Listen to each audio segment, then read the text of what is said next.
କିଛି ନୂଆ ଶିଖିବା, କିଛି ନୂଆ ଜାଣିବା, କିନ୍ତୁ ବୁଝିବା, ପଢିବା ଏବଂ ପ୍ରୟୋଗ କରିବା, ସେଇଟା ହେଉଛି ଓଡ଼ିଆ ପାଠଶାଳାର ପ୍ରଚେଷ୍ଟା। ଆପଣମାନଙ୍କୁ ସମସ୍ତଙ୍କୁ ସ୍ୱାଗତ ଓଡ଼ିଆ ପାଠଶାଳାକୁ। ଚାଲନ୍ତୁ ଆଜିର ଭିଡିଓରେ ଆମେ ନୂତନ ଶକ୍ତିର ଅଭ୍ୟୁତ୍ଥାନ କହିଲେ କଣ ନା ନୂତନ ଶକ୍ତି କେଉଁଭଳି ଭାବରେ ଆରମ୍ଭ ହେଇଥିଲା। ତ ଫାର୍ଷ୍ଟ ଅଛି କଣ ବହିରେ ନା ଐତିହାସିକ ମାନେ ଏବଂ ସେମାନଙ୍କର ଉପାଦାନ।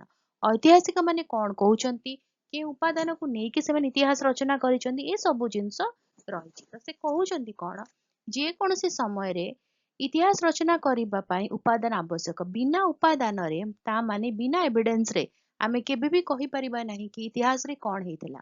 ଐତିହାସିକ ଉପାଦାନକୁ ବିଶ୍ଳେଷଣ କରନ୍ତି, ଆନାଲିସିସ୍ କରନ୍ତି ଇତିହାସକୁ ରଚନା କରିବା ପୂର୍ବରୁ। ମଧ୍ୟଯୁଗୀୟ ଭାରତର ଇତିହାସ ରଚନା କରିବା ପାଇଁ ବହୁ ଉପାଦାନ ରହିଅଛି। ତାହାକୁ ଆଧାର କରି ଐତିହାସିକ ମାନେ ତୁର୍କ ଆକ୍ରମଣ, ରାଜପୁତ ମାନଙ୍କର ଅଭ୍ୟୁଦୟ, ଗଙ୍ଗବଂଶର ଶାସନ, ଭକ୍ତି ଆନ୍ଦୋଳନ, ମୋଗଲ ମାନଙ୍କର ଶାସନ ଏବଂ ଭାରତରେ ୟୁରୋପୀୟ ମାନଙ୍କର ଆଗମନ ଉପରେ ଆଲୋକପାତ କରନ୍ତି। ଆମେ ଯେତେବେଳେ ଇତିହାସରେ କଥା ହୁଅନ୍ତି, ଆମେ କୁହନ୍ତି କି ଆକ୍ରମଣ ହେଇଥିଲା, କିଛି ପରିବର୍ତ୍ତନ ହେଇଥିଲା, କେଉଁମାନେ ଶାସନ କରୁଥିଲେ। ଏ ସବୁ ଜିନିଷ ଆରମ୍ଭ ହୁଏ କେଉଁଠୁ, ଯେତେବେଳେ ଆମେ କିଛି ଉପାଦାନ ପାଆନ୍ତି। ସେ ଉପାଦାନକୁ ନେଇକି ବିଶ୍ଳେଷଣ କରାଯାଏ ଆଉ ତାଠୁ ହିଁ ଜଣାଯାଏ କି ଇତିହାସରେ ଏଇ ସବୁ ଘଟଣା ଘଟିଥିଲା। ସୁଲତାନ ମାମୁଦଙ୍କ ଶାସନ ସମ୍ପର୍କରେ ଫିରଦୋସିଙ୍କ ଶାହନାମା ସୂଚନା ପ୍ରଦାନ କରିଥାଏ କି ସୁଲତାନ ମାମୁଦ ଜଣେ ଥିଲେ ଯେ କି ଶାସନ କରିଥିଲେ। ତ ସେଇ ତାଙ୍କର ଶାସନ କାଳ ବିଷୟରେ କୁହେ କିଏ ନା ଫିରଦୋସଙ୍କ ଶାହନାମା। ମିନହାଜ ଉଦ୍ଦିନ ସିରାଜଙ୍କର ତବାକତ ଇଲ ନାସିରରେ ମହମ୍ମଦ ଘୋରୀ, ଇଲତୁତମିଶ ଏବଂ ବାଲବନଙ୍କ ବିଷୟରେ ବର୍ଣ୍ଣନା କରାଯାଇଛି। ତ ବିଭିନ୍ନ ଲେଖା ରହିଛି, ସେଇ ଲେଖା ଗୁଡିକ କୁହେ କେଉଁ ରାଜା ଥିଲେ, ସେ କଣ କରୁଥିଲେ। ଏହା ବ୍ୟତୀତ ଅମୀର ଖୁସରୁ ତୁଗଲକ ନାମା ମହମ୍ମଦ ବିନ ତୁଗଲକଙ୍କ କାର୍ଯ୍ୟକଳାପ ସମ୍ପର୍କରେ ବର୍ଣ୍ଣନା କରିଥାଏ। ବାବରଙ୍କର ଆତ୍ମଚରିତ ବାବରନାମା ଏବଂ ଆବୁଲ ଫାକିଲଙ୍କର ଆକବରନାମା ଯଥାକ୍ରମେ ମୋଗଲ ଶାସକ ବାବର ଏବଂ ଆକବରଙ୍କ ବିଷୟରେ ତଥ୍ୟ ପ୍ରଦାନ କରିଥାଏ। ଏହିପରି ଭାବରେ ମଧ୍ୟଯୁଗରେ ରଚିତ ବହୁ ପୁସ୍ତକ ସେ ସମୟର ବିଭିନ୍ନ ଶାସକ ମାନଙ୍କ ସମ୍ପର୍କରେ ତଥ୍ୟ ପ୍ରଦାନ କରିଥାଏ। ତ ସମୁଦାୟ ଏହି ପୃଷ୍ଠାଟି କହୁଛି କି ଆମେ ତଥ୍ୟ ନିଅନ୍ତି, ଆମେ ପ୍ରମାଣ ନିଅନ୍ତି, ଆଉ ସେଇ ପ୍ରମାଣଟିକୁ ନେଇକି ଆମେ ବିଶ୍ଳେଷଣ କରନ୍ତି। ବିଶ୍ଳେଷଣ କରିସାରିଲା ପରେ ହିଁ କୁହନ୍ତି ଇତିହାସରେ କଣ ହେଇଥିଲା, କଣ ନ ହେଇଥିଲା। ତ ଏଠି ଗୋଟେ ବକ୍ସ ଭିତରେ ଅଛି କି ଆମେ ଜାଣିବା କଥା କଣ ନା ଅମୀର ଖୁସରୁଙ୍କ ଖାଜାଇନ ଉଲ ଫୁତୁ ଆଲାଉଦ୍ଦିନ ଖିଲଜୀଙ୍କ ରାଜ୍ୟ ଜୟ ସମ୍ପର୍କରେ ବର୍ଣ୍ଣନା କରିଥାଏ। ହେଲା, ଫିରୋଜ ଶାହ ତୁଗଲକଙ୍କ ସମ୍ପର୍କରେ ଅଫ୍ରିଫକା ତାରିଫ ଇ ଫିରୋଜ ଶାହୀ ପୁସ୍ତକ ଅନେକ ସୂଚନା ଦେଇଥାଏ। ହୁମାୟୁନଙ୍କ ଭଉଣୀ ଗୁଲବଦନ ବେଗ ହୁମାୟୁନ ନାମାରେ ହୁମାୟୁନଙ୍କ ବିଷୟରେ ଅନେକ କଥା ଆଲୋଚନା କରିଛନ୍ତି। ଇନାୟତ ଖାନ ଶାହଜାହାନ ନାମାରୁ ମୁଗଲ ସମ୍ରାଟ ଶାହଜାହାନଙ୍କ ସମ୍ପର୍କରେ ଅନେକ ତଥ୍ୟ ମିଳିଥାଏ। ବାବର ନାମାର ଅନ୍ୟତମ ନାମ ହଉଛି ତୁକୁଜ ଇ ବାବରୀ। ତ ଯୋଉ ରାଜାମାନେ ଥିଲେ ସେମାନେ ଯାହା ବି କିଛି କରିଥିଲେ ତାଙ୍କର କୃତିକୁ ଆଗକୁ ନବା ପାଇଁ, ତାଙ୍କର ଜିନିଷଟାକୁ ମାନେ କହିବାକୁ ଗଲେ ସେମାନଙ୍କର ରାଜୁତି କାଳର ସମସ୍ତ ଗରିମା ଆଗକୁ ନବା ପାଇଁ ସେମାନେ ତାଙ୍କ ମନ୍ତ୍ରିମଣ୍ଡଳରେ ଥିବା କୌଣସି ବ୍ୟକ୍ତିଙ୍କ ପାଖରୁ ସେମାନେ ସେଇ ଶାସନ କାଳର ତଥ୍ୟକୁ ସେମାନେ ଲିପିବଦ୍ଧ କରୁଥିଲେ। ଆଉ ସେଇ ଲିପିବଦ୍ଧ ଗୁଡିକ ଆମେ ପଢିକି ଇତିହାସ ବିଷୟରେ ଆମେ ଜାଣନ୍ତି। ମୋଗଲ ମାନଙ୍କ ସମୟରେ ରଚିତ ଐତିହାସିକ କୃତିମାନ ମୋଗଲ ସମ୍ରାଟ ମାନଙ୍କର ଯେଉଁ କାର୍ଯ୍ୟକଳାପ ଗୁଡିକ ବିଷୟରେ ବର୍ଣ୍ଣନା କରିଥିବ, ଅନ୍ୟମାନଙ୍କ ସହିତ ଆଲୋଚନା କରିକି ଲେଖ। ତମେ ଡିସ୍କସ କରିକି ଲେଖି ହବ, ସେଟା ଗୋଟେ ନର୍ମାଲ ଜିନିଷ କି ଜାଣିବା କଥା। ଯିବା ନେକ୍ସଟ ପେଜରେ କଣ ଅଛି। ଗ୍ରନ୍ଥରୁ ଆମେ ଜାଣନ୍ତି ଲୋକଙ୍କ ବିଷୟରେ। ବିଜକ ଗ୍ରନ୍ଥ ଯୋଉ ଥିଲା ସେଥିରେ ଥିଲା ଦୋହାରୁ କବିରଙ୍କ ଧର୍ମବାଣୀ ବିଷୟରେ ଜଣା ପଡେ। ଦୋହା କହିଲେ କଣ, ଏହା ହଉଛି ଦୁଇ ଧାଡିର ରଚିତ ଏକ ପଦ, ସେଥିପାଇଁ ତାକୁ କୁହାଯାଏ ଦୋହା। ପ୍ରତ୍ୟେକ ଦୋହାରେ କଣ ଥାଏ ନା ଗୋଟିଏ ହିଁ ଭାବରେ ପ୍ରକାଶ ହେଇଥାଏ। ତା ସହିତ ଆଦି ଗ୍ରନ୍ଥ ବା ଗୁରୁ ଗ୍ରନ୍ଥ ସାହିବରୁ ନାନକ ନୀତିବାଣୀ ସମ୍ପର୍କରେ ସୂଚନା ମିଳିଥାଏ। ତା ସହିତ ଶ୍ରୀ ଚୈତନ୍ୟଙ୍କ ଯୋଉ ବାଣୀ ରହିଛି ତାହା ଚୈତନ୍ୟ ଚରିତାମୃତ ନାମକ ପୁସ୍ତକରୁ ଜଣା ପଡେ। ବିଜୟନଗର ଶାସକ ଥିଲେ କୃଷ୍ଣଦେବ ରାୟ, ତାଙ୍କ କଥା ଆମୁକ୍ତ ମାଲ୍ୟବ ପୁସ୍ତକରୁ ଜଣା ପଡେ କି ତାଙ୍କ ଶାସନ କାଳରେ କଣ ସବୁ ହେଇଥିଲା। जदि आमे जानिबा पोर्तुगीज माने कौन कार्यकलाप ताहा आमे जानि परिबा गोवा रे थिबा सेंट जेवियर्स चर्च रो नथीरू आउ जदि इंग्रेज माने भारत आक्रमण करिथिले बा तांकर प्राथमिक जिनस कौन इतला ताहा आमे जानिबा केउठारू ना कलिकता रे थिबा दुर्ग फोर्ट विलियम नथीरू। एठी आमे चित्र देखिबा एटा होची विलियम नाथिर रो चित्रटी। ता सहित अभिलेख कहले आमे कौन बुझंती अभिलेख होची कि जणे शासकक काଳରେ से जहा किछि करिसंती ताहाको से माने एक पत्थर रे हो ताम्र पट्टा हो बा मुद्रा रे लिपिबद्ध करितांती। एठी ताम्र पट्टार चित्रटी अछि जदि आमे देखिबा एटा गोटे छोट छोट पट्टा सदृश गोटे गुच्छा भितरे रहिछि गोटे चाबी गुच्छा भितरे आ एठी तो देखिबा किछि किछि लेखा आइछि। ତ ଓଡ଼ିଶାର ସୋମବଂଶୀ ଏବଂ ଗଙ୍ଗବଂଶୀ ମାନଙ୍କର ଇତିହାସ ଅଭିଲେଖ ମାନ ସହାୟକ ହୋଇଥାଏ। ଆମେ ଯଦି ଜାଣିବା କି ଓଡ଼ିଶାର ଇତିହାସରେ ସୋମବଂଶୀ ରାଜା ଥିଲେ ଗଙ୍ଗବଂଶୀ ରାଜା ଥିଲେ ବୋଲି ତାହା ଆମେ କେବଳ ଏଇ ଯୋଉ ଅଭିଲେଖ ଗୁଡ଼ିକର ଅଛି ତାଠୁ ହିଁ ଜାଣିପାରିବା। ଦକ୍ଷିଣ ଭାରତରେ ରାଜତ୍ୱ କରୁଥିବା ଚୋଳ ପାଣ୍ଡ୍ୟ ଯାଦବ ଆଦି ରାଜବଂଶର ଇତିହାସ ଜାଣିବା ପାଇଁ ମଧ୍ୟ ଏହି ବଂଶର ରାଜାମାନଙ୍କ ଦ୍ୱାରା ଖୋଦିତ ହୋଇଥିବା ଅଭିଲେଖରୁ ଜଣା ପଡିଥାଏ। ଏହି ଅଭିଲେଖ ଗୁଡିକ ରାଜାମାନଙ୍କ ରାଜ୍ୟ ଜୟ ଶାସନ ପ୍ରଣାଳୀ ଭୂମି ଦାନ ଆଦି ବିଷୟରେ ସମ୍ପର୍କ ଜଣାଇଥାଏ। ତାର ଅର୍ଥ ହେଲା ସମୁଦାୟ ଅର୍ଥ ହେଲା ଆମେ ଯଦି ଇତିହାସକୁ ଜାଣିବାକୁ ଚାହିଁବା ନିହାତି କୋଉ ଜାଗାରେ କିଛି ଜିନିଷ ଖୋଦିତ ହେଇଥାଉ ଲିଖିତ ହେଇଥାଉ ଲିପିବଦ୍ଧ ଥାଉ ବା ଯୋଉଟାକୁ ଆମେ ସମୁଦାୟ କହିବା ଉପାଦାନ ବିନା ଉପାଦାନରେ ଆମେ କେବେ ଇତିହାସ ଜାଣିପାରିବା ନାହିଁ। ଆମକୁ ତଥ୍ୟ ସଂଗ୍ରହ କରିବାକୁ ପଡିବ ତାକୁ ବିଶ୍ଳେଷଣ କରିବାକୁ ପଡିବ। ମଧ୍ୟ ଯୁଗରେ ଛାପାଖାନା ନଥିଲା ତେଣୁ ପାଣ୍ଡୁଲିପି ଗୁଡିକ ମୁଦ୍ରିତ ହୋଇ ପାରୁନଥିଲା। ଜଣେ ଲେଖକଙ୍କ ପାଣ୍ଡୁଲିପି ଦେଖି ତାହାକୁ ଅନ୍ୟ ଜଣେ ଲେଖୁଥିଲା। ଲେଖାକୁ ଅନୁସରଣ କରି ଲେଖିଲା ବେଳେ ଅଧିକାଂଶ ଅକ୍ଷର ପରିବର୍ତ୍ତି ଛାପାଖାନା ଥାନ୍ତା ତ ଲେଖା ଗୁଡିକ କଣ ହେଇଥାନ୍ତା ନା ଇକ୍ୱାଲ ରହିଥାନ୍ତା। ଯିଏ ଯୋଉଟା ଲେଖିଲେ ସେଇ ଜିନିଷଟା ସମାନ ରହିଥାନ୍ତା। ଯେହେତୁ ନଥିଲା ତେଣୁ ଯେତେବେଳେ ତାକୁ ଗୋଟେ ଲେଖାରୁ ଅଧିକାଂଶ ଲେଖାରେ କନଭର୍ଟ କରାଯାଉଥିଲା ତ କଣ ହେଇଯାଉଥିଲା ଲେଖା ତାର ପୂର୍ଣ୍ଣ ଜିନିଷଟାକୁ ଧୀରେ ଧୀରେ ହରେଇ ବସୁଥିଲା ପରିବର୍ତ୍ତନ ହୋଇଯାଉଥିଲା। ବେଳେ ବେଳେ ଅନୁକରଣ କରୁଥିବା ବ୍ୟକ୍ତି ମଧ୍ୟ ନିଜ ମନରୁ ଧାଡିଏ ଦୁଇ ଧାଡି ତଥ୍ୟ ଲେଖି ଦେଉଥିଲା।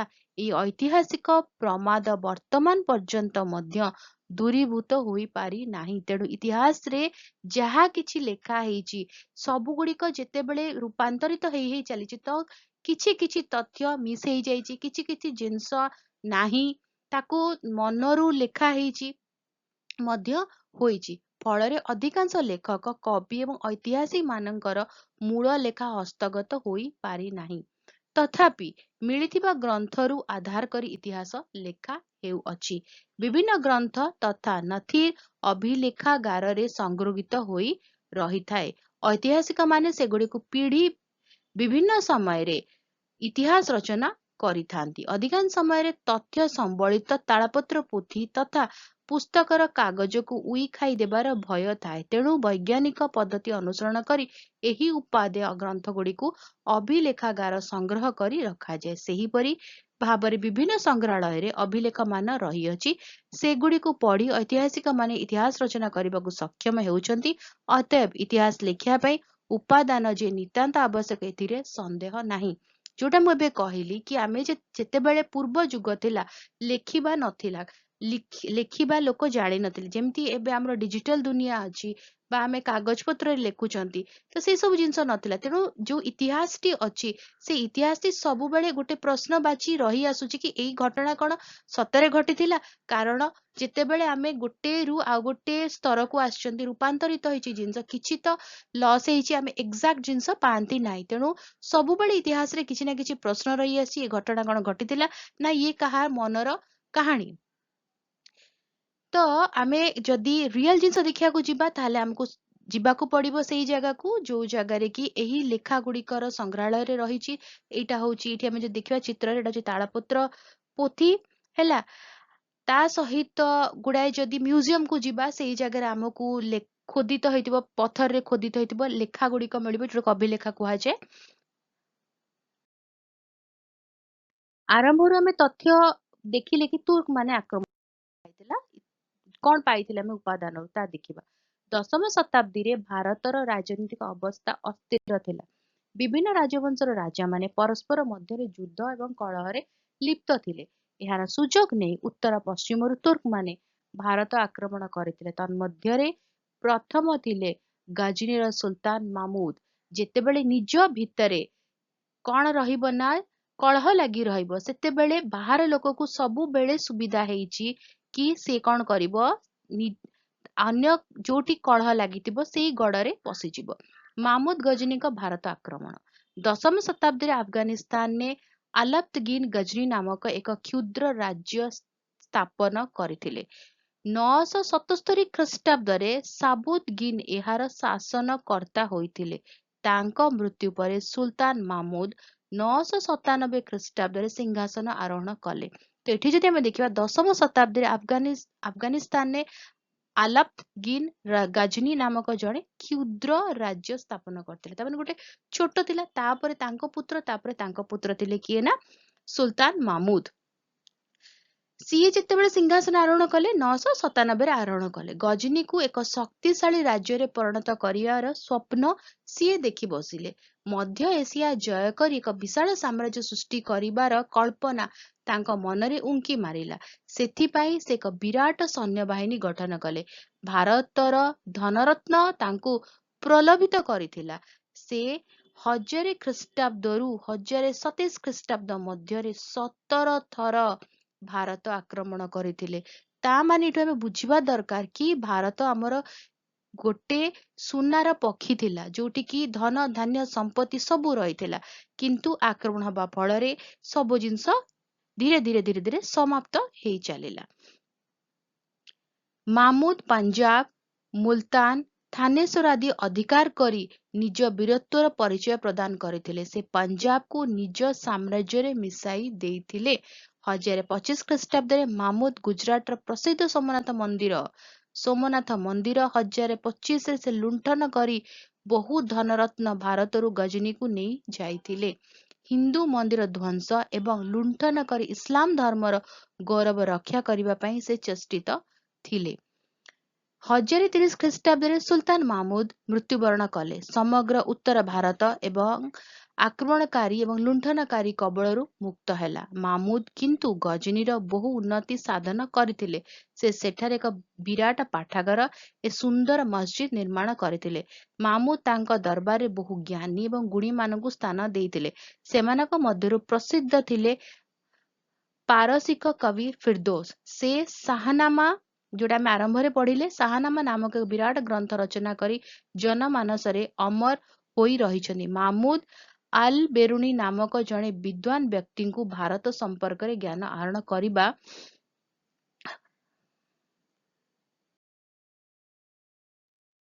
ପାଇଁ ପଠାଇଥିଲେ। ସେ ଭାରତରେ ବହୁ ପୁସ୍ତକଟି ଲେଖିଲେ। ସେ ପୁସ୍ତକର ନାଁଟି ହେଉଛି ତାକିଜ ଇ ହିନ୍ଦ, ଅର୍ଥାତ୍ ଭାରତ ବିଷୟରେ ଯାହା ସତ୍ୟ।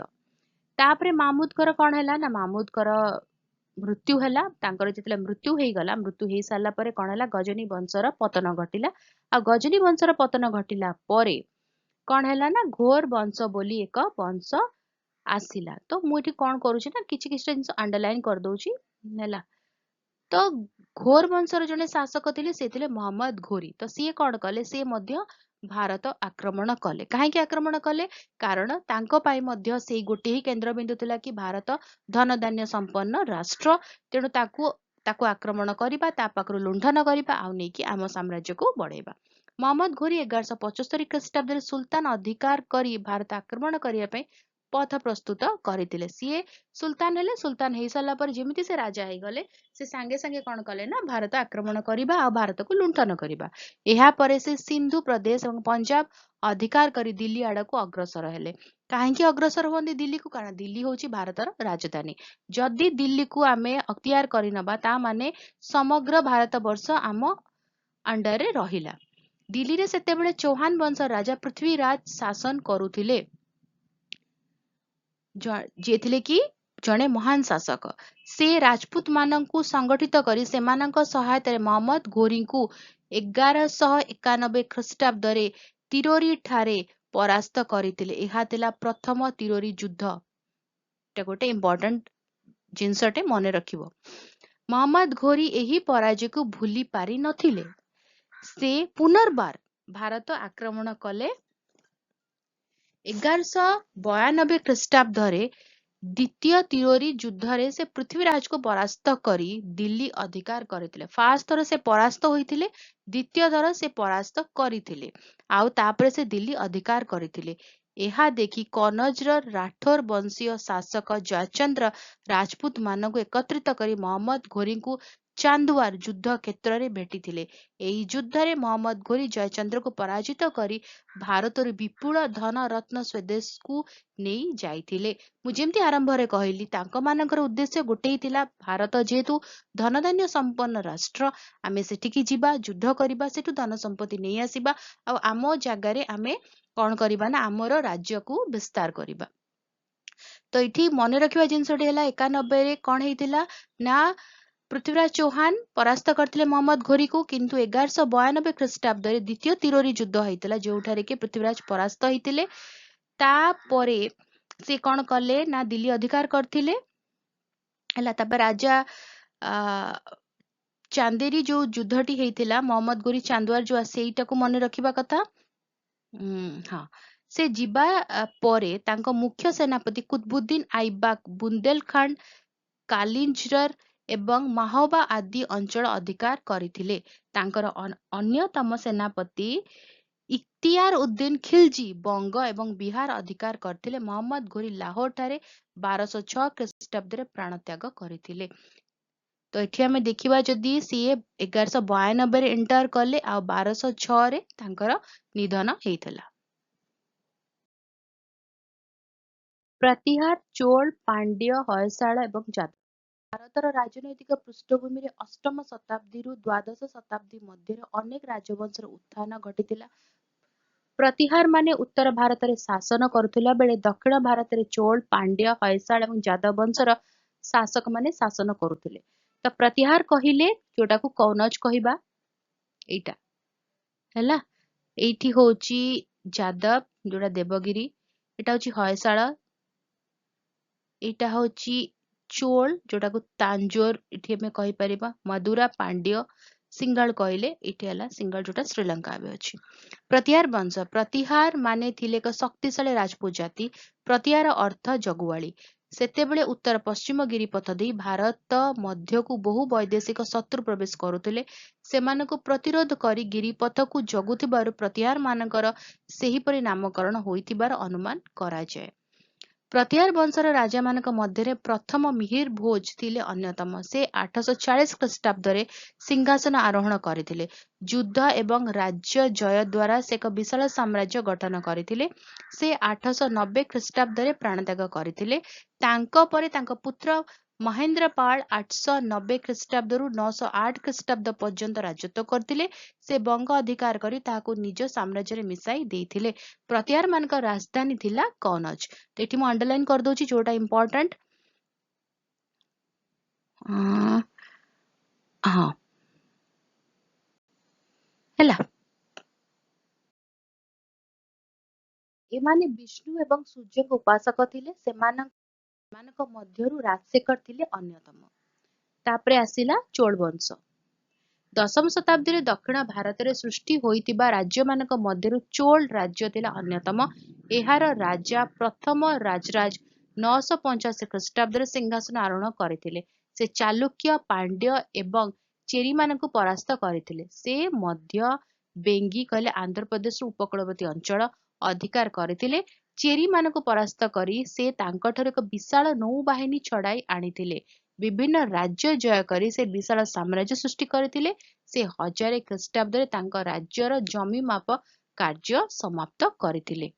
ତ ଏଠି ଯୋଉ ଖ୍ରୀଷ୍ଟାବ୍ଦ ଗୁଡିକ ଅଛି ସେଗୁଡା ମନେ ରଖିବାକୁ ପଡିବ। ତା ସହିତ ଏଇଠି ଯୋଉ ବିଶାଳ ନୌବାହିନୀ ଛଡାଇ ଆଣିଥିଲେ। ପ୍ରଥମ ରାଜରାଜ ଧର୍ମ କ୍ଷେତ୍ରରେ ସହନଶୀଳତା ଅବଲମ୍ବନ କରିଥିଲେ। ତାଞ୍ଜୋର ଠାରେ ଥିବା ରାଜରାଜେଶ୍ୱର ଶିବ ମନ୍ଦିର ଓ ବିଷ୍ଣୁ ମନ୍ଦିର ତାଙ୍କର ଅକ୍ଷୟ କୀର୍ତ୍ତି। ସେ ମଧ୍ୟ ନେଗାପଟ୍ଟନମ ଠାରେ ଏକ ବୌଦ୍ଧ ମନ୍ଦିର ନିର୍ମାଣରେ ସହାୟତା କରିଥିଲେ। ସେ ସମୁଦ୍ର ପଥରେ ମସଲା, ଚା, ମୂଲ୍ୟବାନ ପଥର, କାର୍ପାସ ବସ୍ତ୍ର ଆଦି ପଶ୍ଚିମ ଏସିଆକୁ ପଠାଇ ବହୁ ଅର୍ଥ ଉପାର୍ଜନ କରି ନିଜ ରାଜ୍ୟକୁ ସମୃଦ୍ଧ କରିଥିଲେ। ପ୍ରଥମ ରାଜରାଜଙ୍କ ପରେ ତାଙ୍କ ପୁତ୍ର ରାଜେନ୍ଦ୍ର ଚୋଳ 1012 ଖ୍ରୀଷ୍ଟାବ୍ଦରେ ସିଂହାସନ ଆରୋହଣ କରିଥିଲେ। ପିତାଙ୍କ ପରି ସେ ଥିଲେ ଜଣେ ବିଚକ୍ଷଣ ଯୋଦ୍ଧା।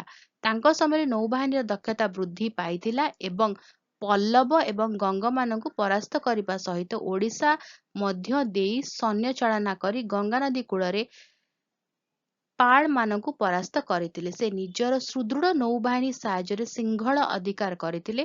ସେ ମଧ୍ୟ ଦକ୍ଷିଣ ପୂର୍ବ ଏସିଆର କେତେକ ରାଜ୍ୟ ଜୟ କରିଥିଲେ। ଏହା ଦ୍ୱାରା ଏକ ବିଶାଳ ଚୋଳ ସାମ୍ରାଜ୍ୟ ଗଠିତ ହୋଇଥିଲା।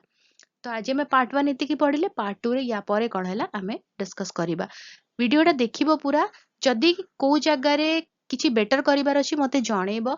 ଆଉ ଯଦି ଭଲ ଲାଗିଲା ବୁଝି ହଉଛି ତାହେଲେ ବି ଜଣେଇବ, କାରଣ ଆମେ କଣ୍ଟିନ୍ୟू କରିବା। ଆଉ ଯଦି ଆକ୍ଚୁଆଲି ଭଲ ଲାଗିଲା ତାହେଲେ ଭିଡିଓ ଟିକେ ଲାଇକ୍ କରିଦବ, ଭିଡିଓ को शेयर करो, चैनल को सब्सक्राइब करी बेल आइकन प्रेस करी ऑल नोटिफिकेशन को ऑन रखिता। ताले देखा आगे वीडियो रे। भलरे रुह, सुस्थ रुह, मते अनुमति दियो। Bye bye.